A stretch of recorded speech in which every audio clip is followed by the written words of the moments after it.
नमस्कार दोस्तों। आज की कहानी है बूढ़े बाप की दुख भरी कहानी और बेटे की फर्ज के लिए उठाया कदम। नई दिल्ली, द्वारका सेक्टर 11, सुबह के 7:30 बजे हो गए। दिनांक 15 दिसंबर 2012। सोसाइटी के फ्लैट नंबर 11 का दरवाजा खटखटाया गया।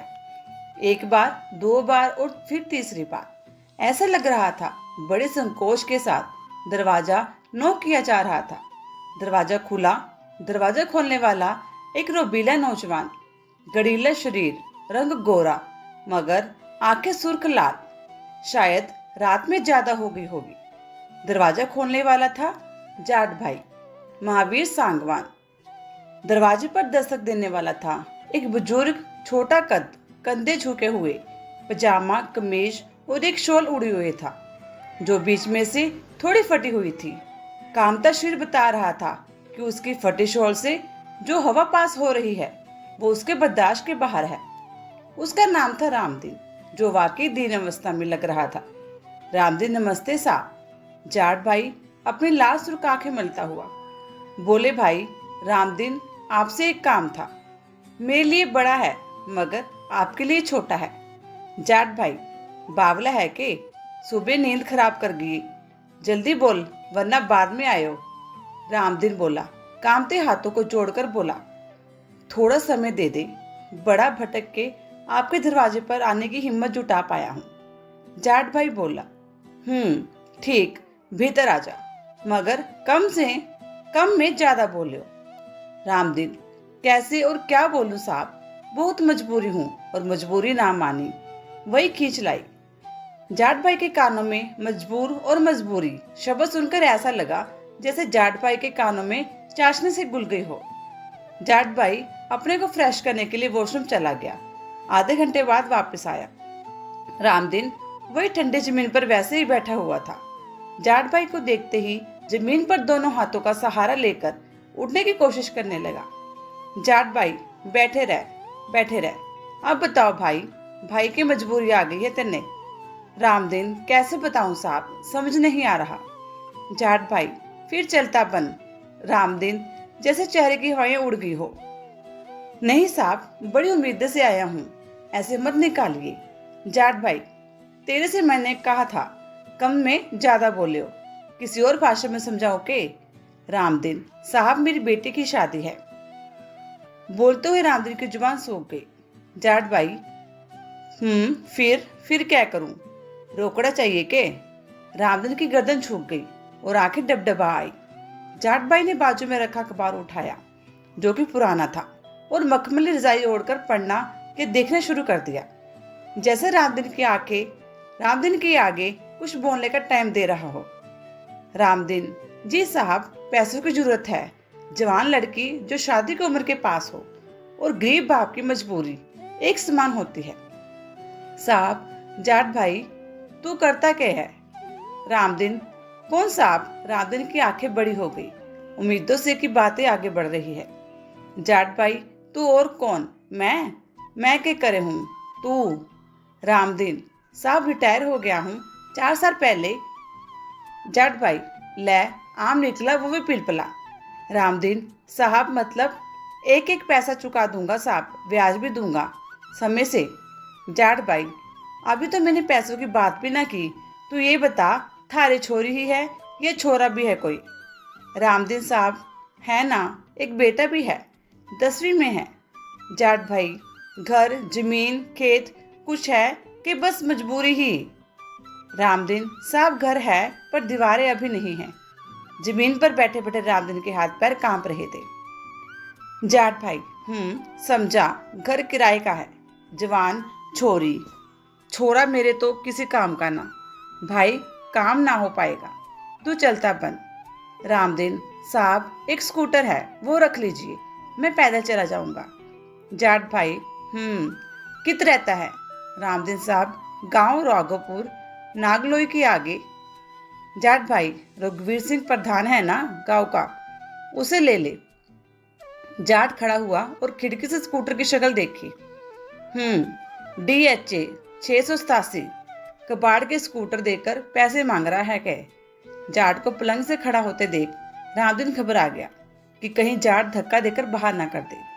जाट, तेरी तेरी मेरी मजबूरी एक ही है, तुझे बिना कुछ गिरवी रखे रोकड़ा चाहिए और मैं बिना कुछ रखवाए रोकड़ा देता नहीं, ब्याज अलग से। और भाई, ये स्कूटर तो मैं अपने गांव के कूड़ेदान के पास भी न रखूं। रामदेव निराश ही नहीं टूट चुका था। अब उसे और कोई भी उम्मीद नजर नहीं आ रही थी। जमीन से उठते भी नहीं बन रहा था। हथेलियां जो पैसे मांगने आई थी, ठंडी जमीन पे वो हथेलियां जला रही थी। मगर रामदीन चुप थे कि शायद जाट कुछ और बोले। जाट, तू अभी तक बैठा है, उठाऊं के? चलता बन भाई, ना है पैसे मेरे पे, तेरे वास्ते। रामदीन उड़ते हुए पैर छू लिए जाट के और बोला, साहब, मरीज अस्पताल ही जाता है, दया कर दो साहब, चुका दूंगा पैसा सारा, ब्याज के साथ, समय से। जाट, भाई, ये अस्पताल ना है। हाँ, तुम मरीज भले ही है, मगर भाई मैं डॉक्टर तो हूं ना। चल भाई, अब निकल, बहुत टाइम ले लिया तेने मेरा। रामदीन के पैर जैसे जम से गए थे। अब कहाँ जाए? किस तरह से रामदीन जाट के घर से बाहर आया? जाट सब देख रहा था। रामदीन ने अपनी ही स्कूटरी छुई नहीं जा रही थी, शायद ये सोच के कि स्कूटर यही छोड़ दूं या क्या करूं। जाट, स्टार्ट कर दूं के? जाट गया और एक किक में स्कूटर स्टार्ट कर दी। रामदीन साहब, मजबूर हूं, बेईमान नहीं। जाट को शायद ये बात लग गई। जाट रामदीन के पास गया। जाट, देख भाई, तेरी मजबूरी मेरा अस्त, मेरा ब्याज पूरा हो जाए टाइम से पहले, ये टाइम से तो बात बन सके। तू ना जाने भाई, जाट को सब शिंडी सर होवे तो वे मेरे भी मारे हैं, इसलिए कहवे हैं, जाट मरा तब जानिए जब 13वीं हो जाए। मन्ने मानो की बातों को बाजू में रखकर, लेन देन की बातें सुनकर रामदीन की उंगलियां स्कूटर बंद करने और जाट से कुछ कहने की हिम्मत आ गई। रामदीन साहब जी, शिकायत का मौका नहीं दूंगा, दिमाग से ईमानदार हूं। जाट, कितने की जरूरत है? रामदीन को लगा अब उसकी बेटे की शादी नहीं टूटेगी। मेरा क्या है, खाया खाया, नहीं खाया नहीं खाया। रामदीन साहब जी, बोलते हुए जुबान सूख गई, होठ भी नहीं खुल रहे थे। डरता था कि कहीं मना ना कर दे।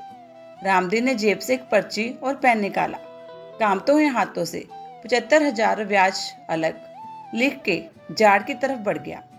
रामदीन सोच रहा था कि मान गया तो पर्ची रख लेगा, कुछ बोलेगा नहीं तो फाड़ देगा।